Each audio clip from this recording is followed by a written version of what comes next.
And I think we are live We here are on this Comic live. Cooks. Woo! I'm here with the best, the greatest, the most amazing Spider-Man fan in all the land, Zach Spidey-Dude Joyner. How you doing, Zach? What's up, man? Yeah. It's been almost a year since we last talked, and Whoa.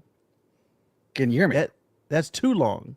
A I year know, is too long. I know. It's been way too long. Dang. We got to do Since these we, more often.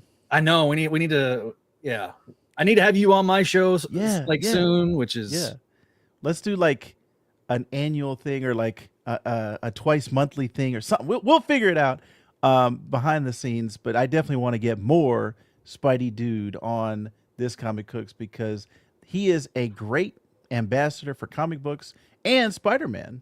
Just some great stuff, great content. You can always check his stuff out. He's been on guests on the show before, so we have links in the past 2 episodes. But also, Zach, what specifically is going on right now at Spidey-Dude Radio? What are the latest happenings over there? so we just wrapped up. Oh, we just did our Ultimate Spider-Man episode yesterday, Ooh, as of this recording, and nice. so we just covered the 12th issue of Ultimate Spider-Man. Mm. Normally, we would be doing um, uh, a spectacular Spider-Man episode, but we're gonna wait until the next one comes out because it's supposed to Ah, come out on the 1st.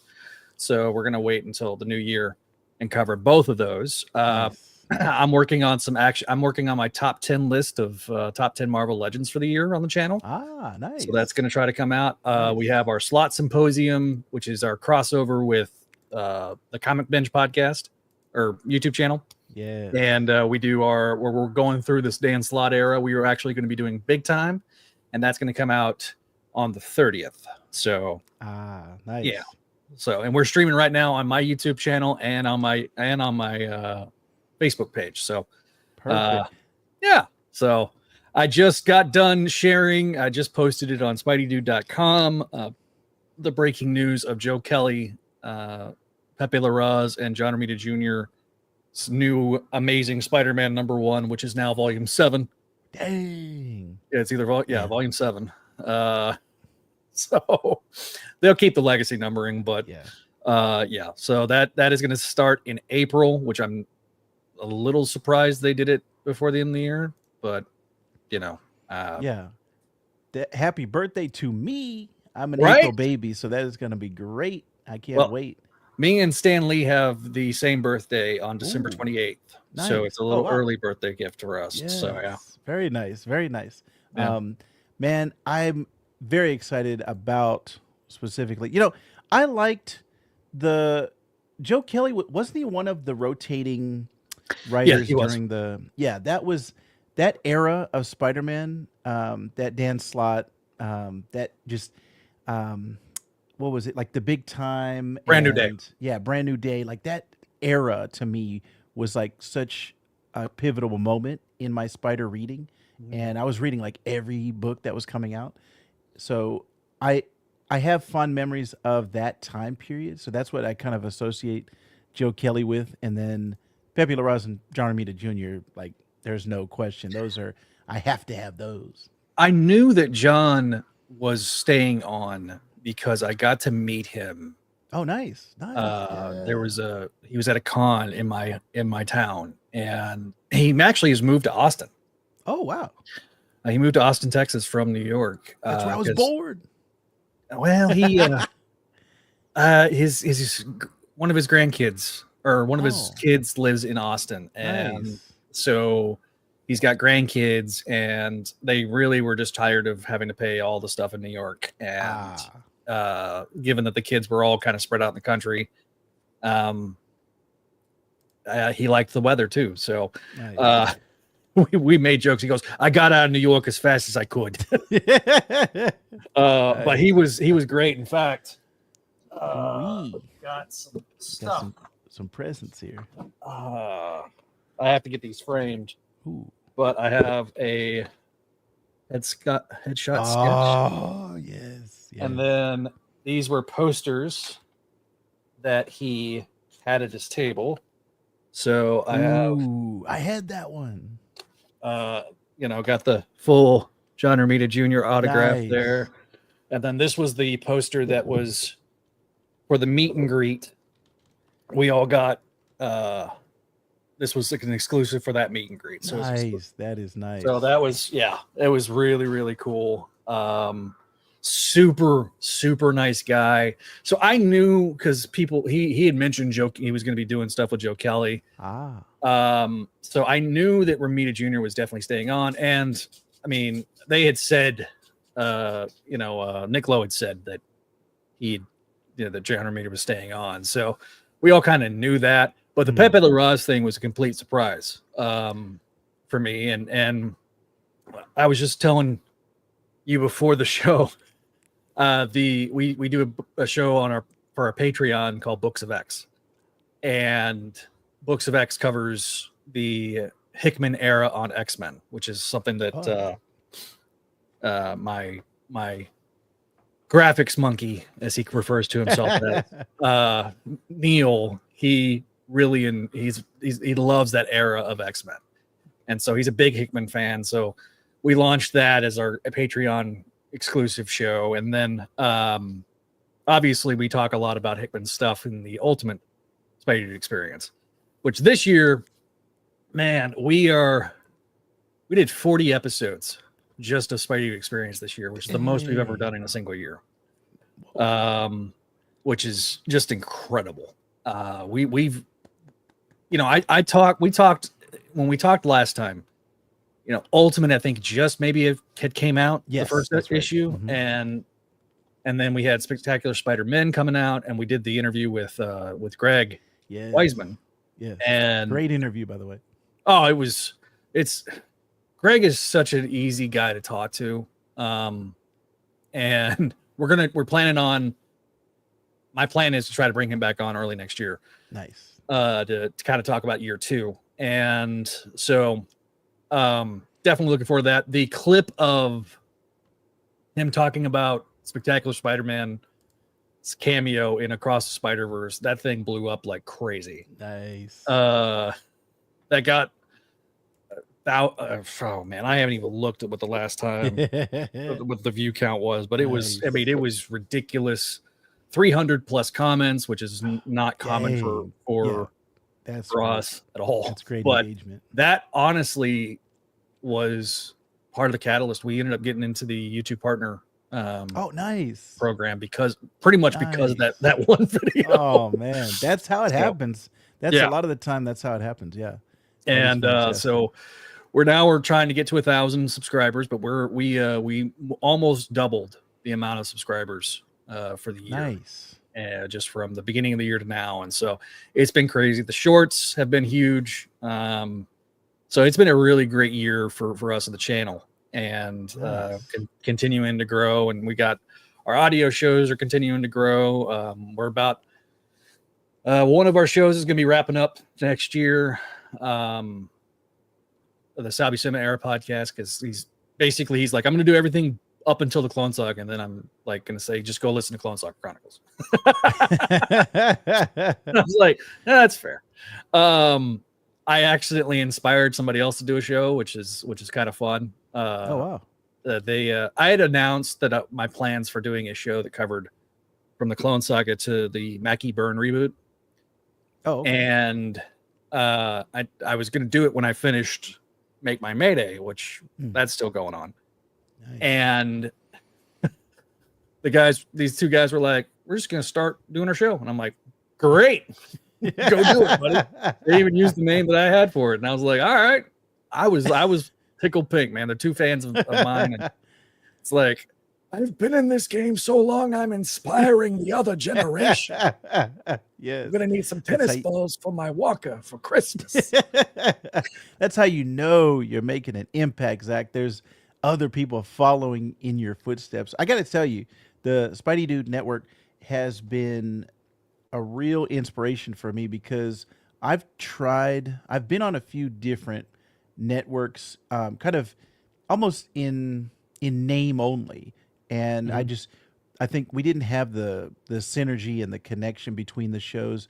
All of your shows, they have this great branding to them. They have a great core element to each one, and then they all kind of link together in like a web of like spider content. So I really enjoy a lot of the stuff that you guys are putting out, and I just have to say kudos to you because you've been doing it, like you said, for so long, and you've been able to keep up the consistency, the quality, and not drop off. You're just always inspiring me every day. So thank you very much, my friend. Well, that truly is thank you. I mean, I've got a great group. I cannot stress that enough. I have not done a solo episode until I did the ASM episode the week before, which was kind of like walking on a tightrope without a net for me because I don't have somebody to bounce off of. It's just me Right. and the I comments know section. that. Yep, I know that feeling. And so, I really enjoy doing things like that. Like it was such like, okay, this is a cool experiment. I haven't done this. I had done solo shows like that were pre-recorded, so I could edit myself and my ums and my ahs, and there wasn't any pauses. But when you're doing it live, as Bill O'Reilly once yelled, we'll do it live. Yes. I actually have that on my soundboard just for friends. Nice. But yeah, thanks, Wonder Rob. But yeah, I just doing the shows. It's brought me a lot of joy. It sometimes that and my kid are some of the things that get me out of bed in the morning. You know what I mean? Yeah. And so it's the fact that we've got as many patrons as we do now and everything, and that's a large part due to Voices from the Eerie and what that show has accomplished, which their last show of the year is actually going to drop this evening, I think, at sundown. Oh, nice. People did not understand that because it's supposed to be on Fridays, and I'm like, but he always puts it out on Thursday at sundown. Yes, because gargoyles. Nice. Fireball Neil is saying that you have no right to complain about your age, youngster. Oh, that's my buddy Walter. So, and do you like voicemails? We got to know. I do. He's been my voicemail guy for the last 6 months or longer, and so. But we're always a little scared because he'll send voicemails while we're doing the live stream, and so I don't have a chance to listen to them. Yes. And then I lost a bet. I don't know if you saw that, where I wore a Spider-Gwen costume and then the wig that came with it on the stream, and yeah. So then one of the voicemails was him literally cackling like a madman. Oh man, that's great. Because I don't think he thought I'd do it. But when it got to my house and I was like, oh, okay. I got the wig first and I was like, what the hell is this? Yeah. He's like, the rest of it's coming tomorrow. And I'm like, oh, okay. Hey. So well, see, that's the type of amazingness you're going to get when you tune in to Spidey-Dude Radio. Like I said, I have a link in our show notes after this is done. Because the live kind of was a little bit impromptu, so I didn't have time to fully set it up like I normally do. Yeah. But I'll have afterwards, if you're watching this, I'll have all of the details. And like I said, we've had Zach on a previous episode, so definitely check out our previous talk. We always love talking Spider-Man, and like you said, that was at the beginning of Ultimate Spider-Man. So actually, I did want to get your 1 year take now. Like we've had 12 issues of this new Ultimate Spider-Man. How are you feeling now compared to how you were feeling after issue 1? To me, I feel like it is the best Spider-Man book on the market. And I've really enjoyed Spec Spider-Man a lot. And I know I'm biased because I've known Greg now forever. But it's been really kind of fun because Ashley is my friend who I brought in with Ultimate Spider-Man, and then she decided, I was like, hey, you want to talk about Spec? And she's like, sure. And so she's been a bit of my curmudgeon when it comes to Spec a little bit. But I think she is, telling all her friends about that book and sharing it with all her friends. And I think it's a book that definitely is extremely well written. The artwork is Marco Cicchetto is just killing it. The absolute I loved him during Brand New Day. He was a fill-in artist a few times, and then he did the Punisher series, which basically just relied on his visuals for a lot of it. Around that time, where they basically treated Frank as there was like hardly any dialogue, and it's just treating Frank as a force of nature, which I think is the kind of the way to go with Frank. But yeah, man, I've always loved his artwork. He's one of my favorite artists. Hickman is doing just a real bang up job with this Ultimate Universe, and even the Ultimates has been really a great read. It's not just I haven't really read the X-Men or the Black Panther book, but I've read Ultimates, and it's really good. You're calling yourself Absolute Vector. I'm enjoying the Absolute books as well. I think DC's doing really. The Superman trailer came out today, and I loved it. I loved it. And I knew, I knew in my brain when it was James Gunn, he's writing the book or writing the script and directing. The thing about the Guardians movies to me is they really got to the heart of the characters. Yes. And I knew that he was going to do that with Superman. And just in this trailer alone, I think ticked a lot of the boxes that I love the Crypto bit. That was awesome. Yes. When I saw Crypto, I was like, yes. It's goofy. But come on, you can't. Who hates a super dog? Honestly, anybody that does, I don't. I haven't seen the Snyder fanboys, screaming into the void yet, but but honestly, I think everybody that was excited is probably even more excited by it. It's going to be very interesting to see them go head to head with Fantastic Four. But I think a stronger DC is better for the market, in my opinion, because it's going to make Marvel better. Yep. Maybe I'm cautiously optimistic about the Sony news that came out last week. Kraven the Hunter has not done well. Madam, but I've been told it's not a bad movie. It's not. It's bad, but it's not like Madam Web bad. I think that's now our floor officially for comic book movies. It's right there with Catwoman. But it really is a good time to be a comic book fan. If you like the comic books between DC and Marvel, I love the fact that DC's putting books in freaking Dollar Trees. To me, that's slam dunk. Bundle them for a $1.99. When I go to Ollie's, I'll peruse through those. They've got similar bagged books. They're all from the 90s. I'm pretty sure they were all from Hastings.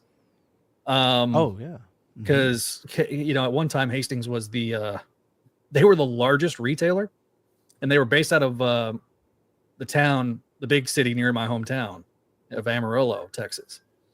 And they would still be open if they had known that the company that they sold to was going to liquidate. But they never indicated they were going to do any type of liquidation. And so when they sold, it was too late for them to pull back on the deal. And so, but at one time they were the largest comic book retailer. So they had a ton of back issues that they had bought. And so I'm sure that they had a warehouse full. Most of them from the 90s, because it's the 90s. That sounds but right. they I think Ultimate really has knocked it out of the park. I've really enjoyed Spec Spider-Man a lot. I love the fact that we have a supporting cast for that book. Greg just does really good job world building. I'm not a huge fan of Arcade. I liked him okay. But for the most part, I like the banter and the interplay between Miles and Peter. Peter's a Yes. bit of a Yes. goofball. Miles is trying to be hard to be the adult. Yes. And I think ASM, it's been okay. It's not been great. Yeah. The I Wells agree. run, when he was doing the Tombstone stuff, I really liked it a lot. I liked that a lot more. It kind of felt like, but it kind of feels like ASM's been spinning its wheels. The Eight Yeah. Deaths of Spider-Man, it's been okay. Yeah. It's not a story that I would have chosen for Spider-Man, but I know that that's like the whole point of it. So that's why there was a little bit of surprise, I think, from the fandom, because the way that Nicolo talked was, I can only get Joe Kelly for a short run. So we're thinking, okay, well, is it just gonna be for 8 deaths? But then, like, John had said, oh yeah, Joe Kelly's doing the new stuff, so he was working on that, and this was in September. So and he actually he said if they would let me, I would do 24 issues a year, but they don't let me. Oh wow, dang.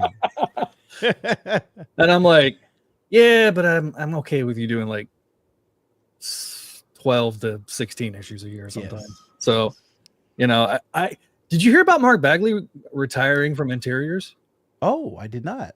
Yeah, he is Wow. retiring from doing interior work. He's just going to do covers now. Dang. He's just going to be like J. Scott Campbell, except less underboob, or boob socks is what we like to call it. I'm like, that's not how female anatomy works. It's not it's not body paint there. Yes. Scott. I just looked him up. He's currently 67. Yeah, that's interesting. That was like after John Romita Sr., that was the artist that I latched onto, because John Romita Sr. was all over the merchandise, everywhere. It was like coloring books and lunchboxes. But then in the 90s, it was the late 90s, the Clone Saga and Bagley's Spider-Man. And I don't know why, but in particular, when he would do a profile shot and like the nose would stick out, just that shape for some reason, and then the way the body shape, it was like, oh, that is Spider-Man to me. Like that was how I identified Spider-Man. And then when Ultimate came out, I was like, oh, this is Spider-Man for me. So Bagley was one of those artists that for a long period of time, it was like, that was the definition of Spider-Man to me. So that is kind of a somber note. I really didn't like when he went over to DC and he was doing like the Trinity stuff. It was like, this doesn't feel right. Like he feels to me like he is a forever Spider-Man artist. So that was a little bit kind of bittersweet to me when he left. But yeah, his career has been pretty stellar. Like he put out so much, especially breaking the record with Bendis, doing the consecutive number of issues, and the way he was able to be so consistent and put out books every month. It's like, that's he was doing it. They were doing 18 issues a year, and he was just but that's also been 20 years ago. He's in his 40s. Right. What's crazy to me is I look at somebody like a Ron Friends, and I follow him on Facebook, and it's like he posts the commissions he does, and it's like, dude, that man still got it, and he's around the same age, and him and I think Bagley started, I think, in the late 80s because of the Marvel tryout book that they did, that Shooter put out. And so and I think Ron, I think, started in like 1980. So but like, yeah, those guys, I mean, they're master craftsmen. And I love that he gets to go out on his terms. You know what I mean? Right. Yep. That is fantastic, man. Just got to give him all of his flowers. He was, like I said, a defining pillar to me for Spidey. And I'm with you on Ultimate Spider-Man. I kind of wish Amazing was what Ultimate is right now. Like the book that I want to read every month. I'm excited about it. Every single time a new issue comes out, I'm like, it goes to the top of my stack. Like that is the first thing I want to read. And like you said, Amazing has just been okay. I haven't hated it. as much as I've seen a lot of people online like, we're calling for his head. We want to kill him. Dude, the online discourse is exhausting. Yeah. As somebody that's actively like involved in Spider-Man Twitter because I promote everything on Twitter, it is the most exhausting fandom at times. I know Star Wars fandom is exhausting too, so it's like yes. But like, man, and then obviously it's Snyder Bros. But I just look. Do I want new editorial? Yes. I definitely want. I would like new blood for Marvel editorial. Nick Lowe's been there. I mean, he succeeded Whacker, which was in the middle of Slot's run. So it's like, okay, Nick Lowe's been there a long time. I'm ready for somebody. If the vision is not from the writer itself, I'm ready for a new vision editorially. And do I think it's going to change? Like, is Spider-Man going to be married? No, as long as certain people are there, like Brevoort. And by proxy Lowe and everything. Peter's not going to be married. But can he be with Mary Jane? Now, don't get me wrong. The Shay stuff, Shay is far more of an interesting character. And I'm more intrigued with how they're doing it. It's not to me like how Carly Cooper was, where it beats you over the head with how perfect Carly Cooper is. Right. To me, it feels a little more organic with Shay. I don't care about the Paul character, and I know there's a lot of like strife when it comes to Paul and MJ. I don't like that Mary Jane's with somebody else. I definitely don't like that Mary Jane's a freaking superhero. It's like, is that the only arrow we can shoot with these supporting characters? Like it's gotten to the point where, I mean, Flash and Mary Jane and hell, Liz Allen had a freaking symbiote for a point in time. It's like, guys, you're the house of ideas, not the house of idea. Like, we're doing the same thing over and over again. But I do love Carlos Gomez on the Venom, the all new Venom book. I did read that, and everybody's like, "Oh, Paul showed up." I'm like, somebody emailed Gomez and said, "Congratulations on the new book, but since Paul's in there, I can't pick it up." I'm like, why would you send that email to the artist? Like, oh god, don't do jackpot puns. This is what he trolls me with.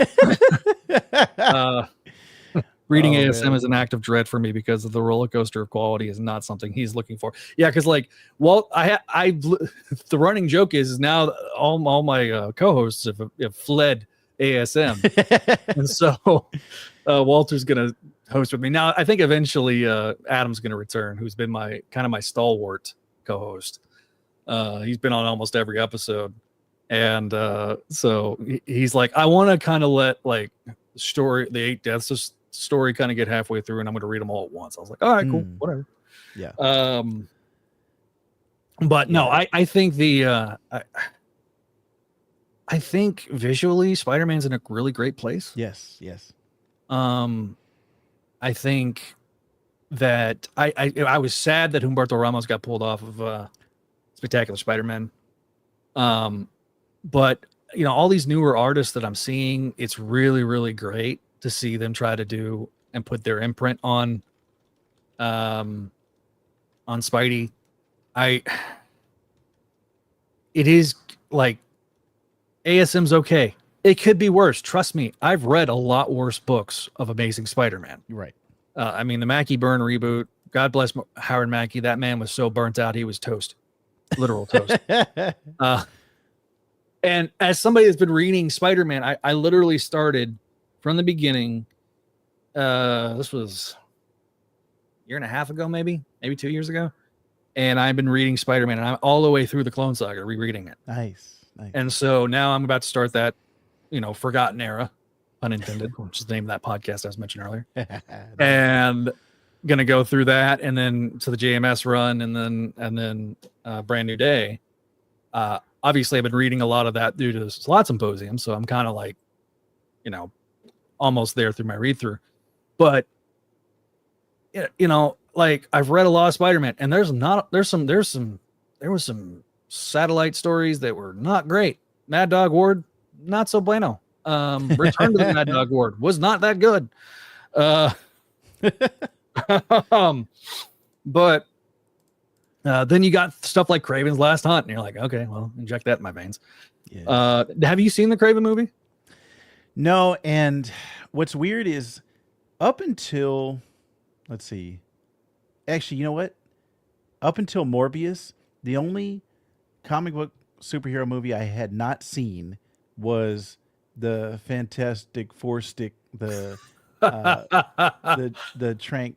Fantastic Four. the Trank Fox meddling.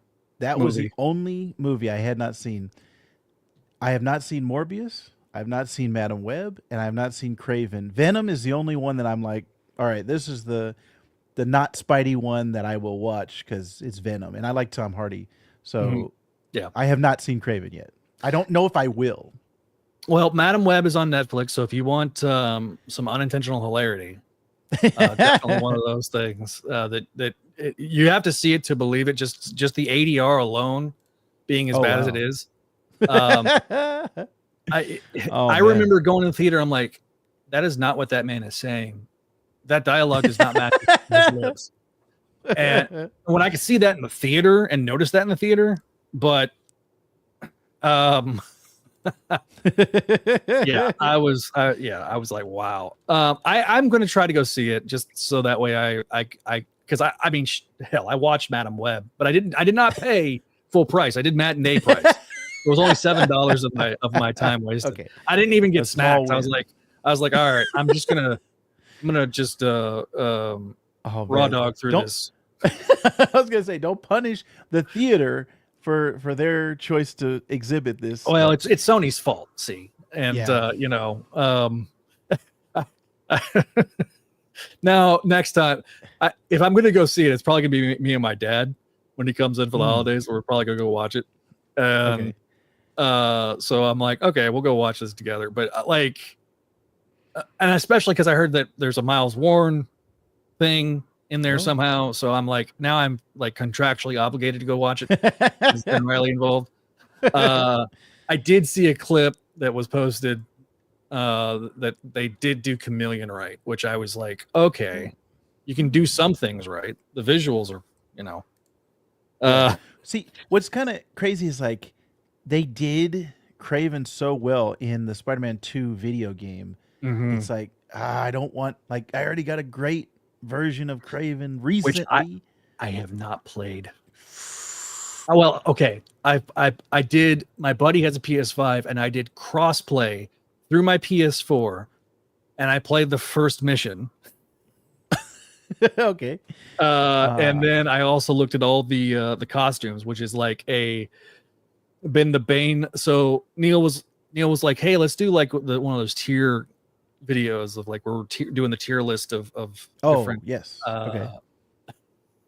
of different costumes. So we did it for the first game, and then we did it for the Miles Morales game, and then he decided let's do the tier list for the new game. So including like the variations of the costumes in the new game, and oh my god,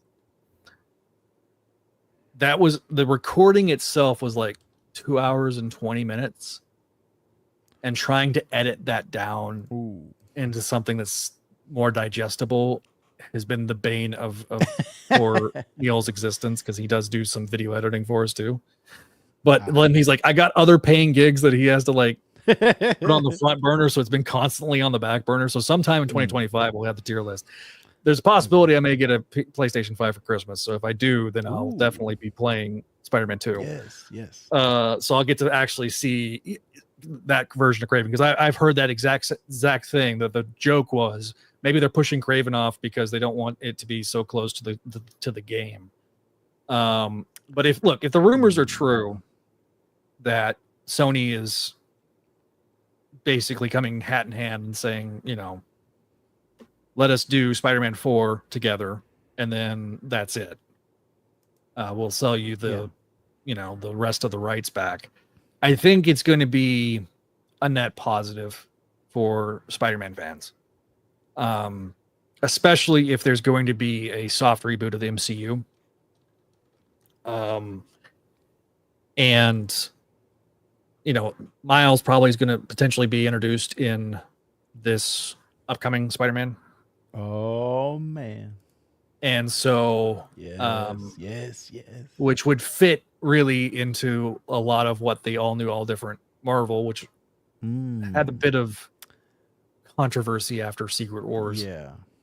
3 or 4. I think it was technically Secret Wars 4. Because Secret Wars 3 was technically like a Fantastic Four arc, I think. Oh, and then yes. Secret Wars 2, which the fact that the Beyonder got a Marvel Legend also makes me smile. Like, that's one that I'm like, do I need it? No. like the black suit from that line, I definitely need. But like, do I want it? Kinda. I kind of want that in Titania. I had a Absorbing Man, the Build-A-Figure, and I'm gonna have to. I'd sold him, and I kind of feel I kind of hate that I did, because I could get Titania and him back together and on my shelf. I just got to figure out. I need more shelf space. It's my biggest issue. That is, yes, a very a very relatable issue. I definitely have had those times in the past where I'm like, man, I wish I just had more shelf space. But I've limited myself to one shelf, and I'm like, all right, if I go past this, then like my wallet is going to explode. So let me just keep it tight. I have been a lot more discerning when it comes to like, I did pre-order the Lizard that they just released or announced. I did do the pre-order for that. It's not going to come out till August, which my wallet's going to hurt that month, because I did pre-order the X-Men 97 Sentinel. Oh, yeah. I don't know where the hell I'm going to put it, but I did pre-order it. Yes. Because I was like, that's the Sentinel in my mind's eye. Yes. And I don't want to pay like $500 for the other Sentinel, which is a fantastic Marvel Legend, but I just don't have.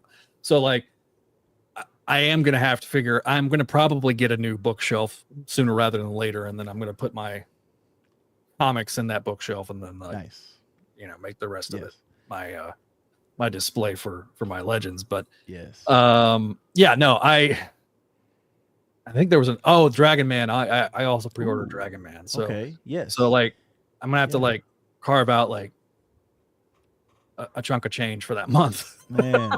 Yes, because I mean, that Dragon Man's gorgeous, man. Like, I'm like, oh man, Dragon Man looks great. The Sentinel looks great. Freaking Hasbro's like, hey, we're gonna pull out all the stops this year, because there's rumors and innuendo, as I like to say, that's that after 2025, the license with Marvel may be up for renewal, and that Hasbro may not get to keep the license. And it may go to McFarlane, which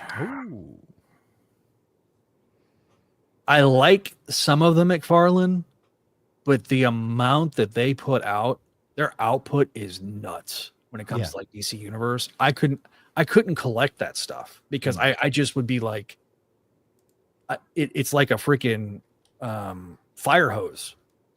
It's like, man,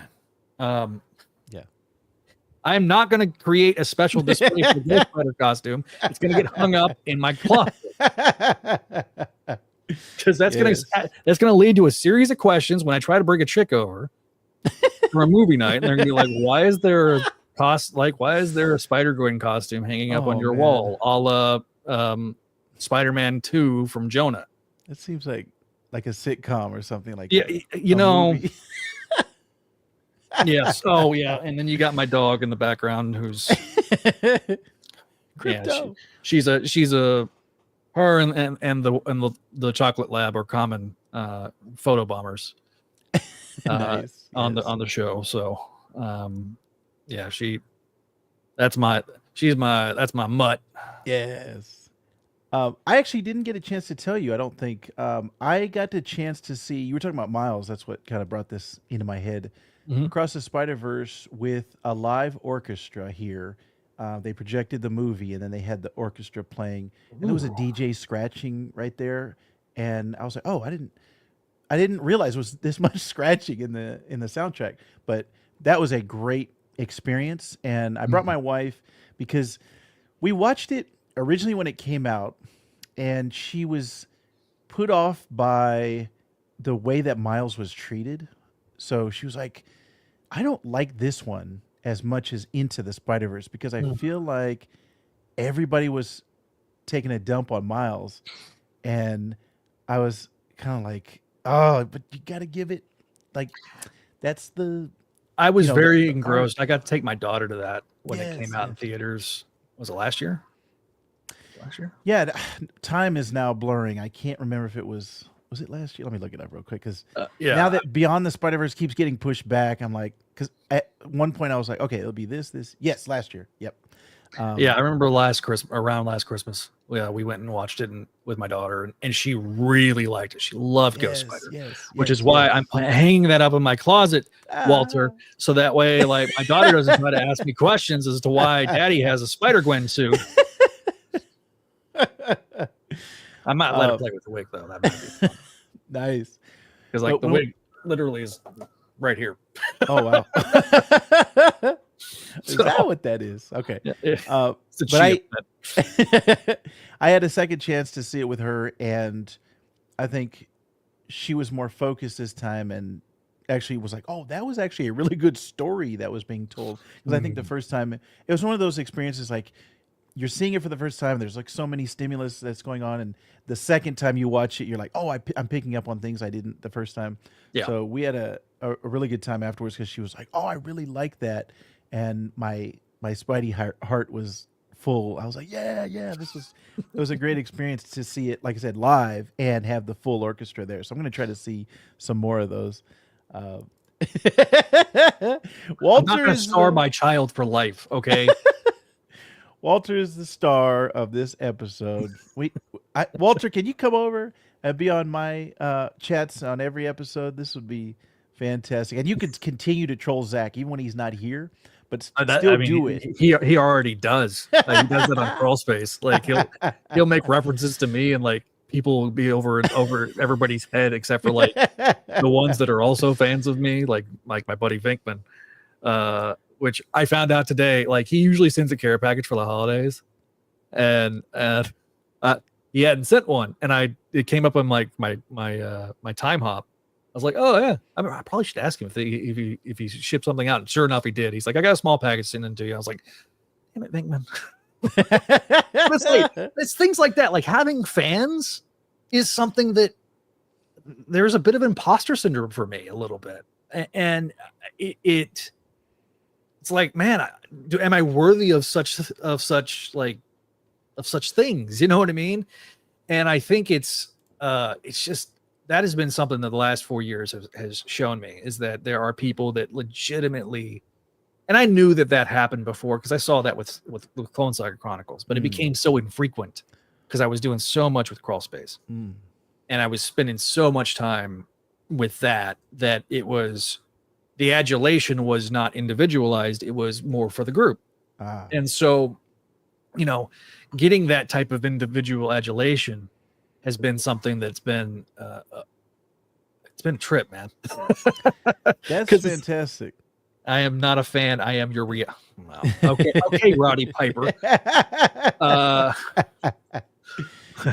I just saw a clip of him, of Roddy Piper, when he first returned to WCW. I was like, oh yeah, reality check. Yeah. He was on It's Always Sunny, and that's my wife's favorite show of all time. And when he showed up, I was like, I started laughing. Dude, you know who? Okay, you talked about Bagley. So you're a wrestling guy, right? Yes. Like Finn Balor's physique reminds me of Bagley in the 90s with the 8-pack and everything. Okay. Like, yes. I got to thinking about that when you're talking about like in your mind's eye. I'm like, oh yeah, that kind of yeah. Dang. Definitely. Maybe a little bit in the pec area and the shoulders, but like definitely from like his Doink the Clown. I was gonna say the height too. Yeah. Yeah. So Wonder Rob is my Walter, and he has no wrestling knowledge except for Doink the Clown. So this year for Christmas, I got him a Doink the Clown figure, and that is his avatar on Rob. You need to have it on YouTube. That's his avatar on Discord. Doink the Clown was what he grew up with, and he just never stopped. That's like wrestling stopped with Doink the Clown for him. So all of his professional wrestling knowledge. So basically, the end of the new generation era. He's Yes. like, screw the Attitude Era. We don't need that. Yes. So that's dude, what the Doink the Clown reference. Speaking of eating good, when it comes to wrestling, like WWE has been cooking this year. Yes, yeah. WrestleMania 40 was phenomenal. And my Is it middle gonna name be- is I was gonna say it's gonna be 2 nights from now on. Is that gonna be like Yeah. okay. yeah. They started doing that I think during the pandemic and during COVID. That's right. And so because part of the problem was like if you remember like in 2019, like I remember that WrestleMania was like 7 hours long. And it was like yeah. trying That's to put all that stuff into one night. Like to me, I would have hated trying to sit through. Yeah. I would have hated trying to sit through like that in one night. Mhm. And so, but to me, I think it's a slam dunk. Now I hear that this year's WrestleMania is astronomically expensive because it's in Vegas, at Allegiant Stadium, which is a very nice stadium. I haven't been in it, but I went in 2019 as they were like just finishing it up before they had all the exterior work had been done. I think they were about to put on the roof, and I'm like, dang, like that's and the city was a buzz with Raider because they had some of the merchants had actually went to Oakland, bought a bunch of Raider stuff, and then brought it to Vegas because they couldn't officially sell Las Vegas Raiders stuff until like I think it was like January 1st of 2020. Oh, So- okay. Yeah. That makes Don't sense. worry, That tracks. WWE is getting a loan from Mr. Dude. Listen, if I had a 10th of the audience that Beast has, I'd be okay. I wouldn't be in this apartment. I'd actually be in a real house. Yeah. Uh, Well, I think the key element that I'm also chasing is like what you're getting the Patreon, the audience specific engagement. That's something that I'm still chasing at this point of connecting to a specific group and saying, "Hey, I know that guy. Like, I might be friends with that guy, or like I respect his opinions." And so that's what I have with a lot of podcasts that I listen to, where I've had like a 10-year relationship with people that I've never met before, and I'm like, yeah, I will pay them $5 a month to support them because I feel like I know them at this point. That's what I'm kind of chasing right now, is like getting that foothold with people and saying, hey, I want to be welcome in your home on a weekly basis. So I'm, like I said, you're my inspiration. well, dude, what you're doing. You were one of the first. One of the things, and I love Brad. I do. Brad's like one of my buddies, and he's like my older brother. But because crawl space is so big and there's so much time that's devoted to it. Got jokes. Got jokes. That's 2 ex-wives, buddy. That's exactly what it. Pretty sure the beginning of the end of my marriage was taking my second wife to Morbius.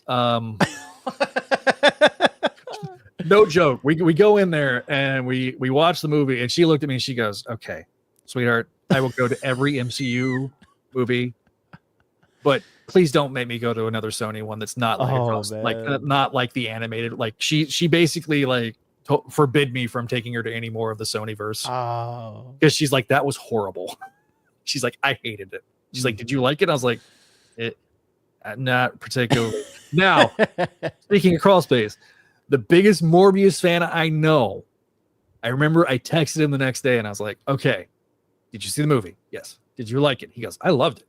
I said, that's all I care about. Like, you know what? If you loved it, great. But I hated it. Which is not uncommon for him and I, because we had opposite tastes and it was always fun. But getting back to what I was saying just a second ago, one of the things that I wanted to do when I started on my own 4 years ago was I want to network more and talk with be on other shows and talk with other people and connect that way and be able to hopefully bring an audience to them and me and them bring an audience to me and we have that mutually beneficial relationship. So, and you were one of the very first that I reached out to, thanks to partly Paul. And I love Paul. He is my contrarian a lot of times because we have very similar views, but also we have some very different views when it comes to Spider-Man in particular. And so it kind of makes a different dynamic on ASM and stuff, but we just the scheduling hasn't worked out with ASM. But yeah, I love Ultimate. He does not like Spec, which has been kind of funny. So like last time we had the Spidey episode, he came in and it was a bit of that antithesis, had that in that voice that was like, this is why I don't like it, because I don't care about supporting cast and stuff like that. He cares more about Peter. And I'm like, yeah, Peter and Miles, they should be kind of the star of the show, but like I like that it kind of does its own thing and it's kind of a completely quasi independent book, right? Which is what I feel like needed. It doesn't need to sit there and be weighed down by either Miles's book or ASM. Let them be them. Although Miles's book is, Cody Ziegler is killing it. Yes. I don't know if you saw, I think this was on Spider Talk, that the Kamala Khan thing, that was a edict from, that was like one of the rare edicts from, from Feige. Yeah, I did see that. I think Ziegler got in a little bit of trouble for that. Yeah. But no, because of the Greg thing, I mean, I'm on the Marvel PR list, so I get the press releases now and gotten to know the Marvel PR guy and my buddy Josh, who I started the entire network with. I mean, he just released his top 3 things of 2024 for DC, because he's a freelance writer for DC Comics. Nice. Not like the comics themselves, but like the website, dccomics.com. And so he gets all the early stuff. So I think he went and saw Craven. He's like, oh yeah, that was a thing. But yeah, man, I mean, just seeing how much I've grown and how much the channel's grown and how others have grown, like, it's awesome to see. Like, to me, it's such a wonderful thing. And I think, and I am honored and humbled by you saying I'm an inspiration to you, because you're definitely an inspiration to me. I love your setup. I love how you're the enthusiasm you have when it comes to comics is something that is just infectious. And so it's like, man, it's why I enjoy coming on the show so much. It's like, man, I love, getting to talk with people that I wouldn't have previously talked to. The fact that our stuff, who's Caden? Do we have a shout out for Caden? Caden, hello. Thank you for joining. I didn't know if there was like a specific shout out we wanted to shout him out. But yeah, no, I think, also trying to learn the algorithm, that's been kind of a, it's like a game. It's like, it really is like the thing, like putting the simple hashtag of shorts on a short gets me more engagement. Of course, a lot of my shorts are, hey, this is an action figure. And, but because of that, between the Greg Weisman thing and then the shorts, that's been such a driver of my growth. But then, like, I look at like the clips that you'll do probably from this episode. It's like, man, you did such a good job with those clips. I'm very envious. And I'm like, I got to start doing that more with the show and stuff. And then depending on if TikTok is gonna rest in peace. I'm trying to decide how much time and effort do I put into TikTok? Like, I could be using that time into YouTube. Like, Yeah, it's one of those things. It's a different type of audience. And I think that the one thing about TikTok that I do like is that you can go up to 10 minutes, and right. they are rolling out the 3-minute shorts. So at least we're not tied to that 1 minute. Cause like, let me tell you, trying to talk about an action figure in a minute is a challenge. Yes, I've been there. What yes. people don't realize is there's usually about like 4 different takes that don't get posted of me trying to talk about this. Yes, I know the shiny glare because of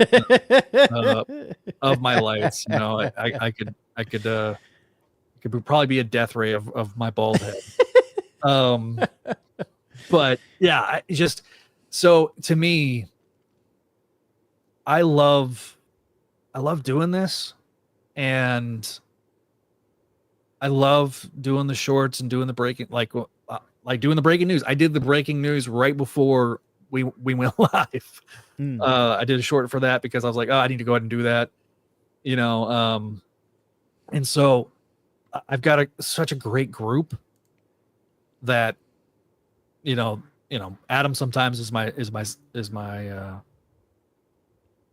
him and Neil kind of crack the whip on me and be like, hey, go do this and this and this. I'm like, okay, yeah, I had to do that. But so, you know, I expect fully next year we'll get to, you know, our 1,000 subs, and then hopefully the growth will just continue to boil over there and go from there. So yes, man, yeah, I think 2025 is going to be a great year for you, and I can't wait to have this talk at the end of next year to see how much. Listen, we may have to do like a mid-year. Yes. Like let's do this more often. I'm down. Yes. And you know what? I need to bring you on. Yes. Even though we do, are you a mountain zone? Yes, I am mountain, which I'm in the mountain, which changes because Arizona doesn't do daylight savings time. So half the year I'm on mountain, and then half the year I'm on Pacific. So I'm in that thing. Well, hopefully they're going to eliminate daylight savings time. Ooh, now that I saw our incoming president say, I'm going to eliminate the daylight savings time. It's just going to happen. Oh man. When I started this stream, I did not know we were going to get an amazing Trump impression. This is fantastic. Yeah. I troll my staff with with Donald Trump a little, you know. Well, we're gonna have 4 years, another 4 years of that impression. That'll be great. But I'm really. I've even got for my Biden. Oh man, hang on, I got a little prop. Oh man, real good. It's real good. Let this comment cook. You know. I never knew that Zach was this talented. He's got many I've got talents. all sorts of impressions. Well, we need to hear more of your impressions. So please come back, and also you help me on these live streams because that is the area that I feel the least confident in out of, you know, long form videos, short form videos, posting on like the feed. I'm pretty comfortable there, but these lives, I'm just like, I don't know how to position them and to make them like interesting. So I think you helped me on this. So please continue to come back. My people will talk to your people. Yes. Excellent. Zach, please tell everyone where they can find you. Although, like I said, if you want to read it, it'll be down in the comments down below. But please tell everyone where they can find you. So you can find me over at Spidey-Dude.com.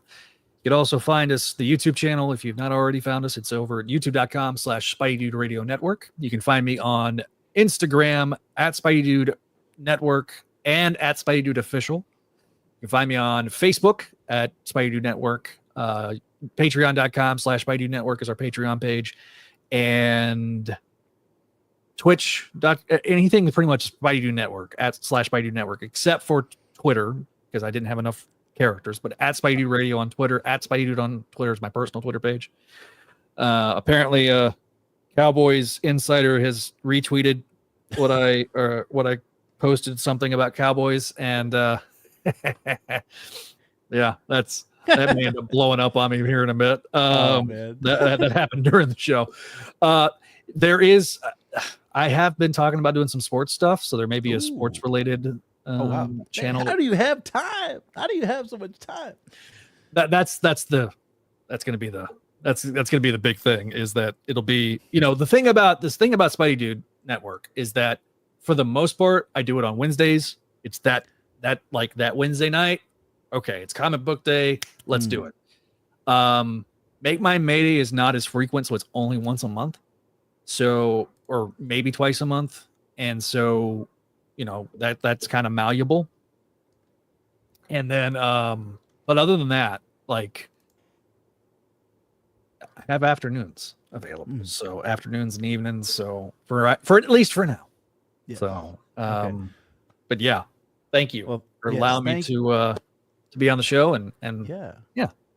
Thank you for joining me today, and everyone who is here live, Walter, Rob, Caden, everyone who is in the chat. Thank you very much. And then if you're watching this after the fact, why don't you do us all a favor? Leave your thoughts on Spider-Man for 2024. What were your highs, your lows? What did you love about Spider-Man this year? What did you hate about Spider-Man this year? And even what are you thinking about 2025 Spider-Man? Any Spidey related thoughts? Leave them in the comments down below. We are always interested, and we always want to hear what you have to say. So thank you very much for joining us. And be sure also to check out the Superman trailer reaction that I posted earlier today on our This Comics Cooks channel. That movie we will be reviewing next year when it comes out. We're going to have a great time. So don't forget, look up, and we will be there streaming for you and podcasting for you.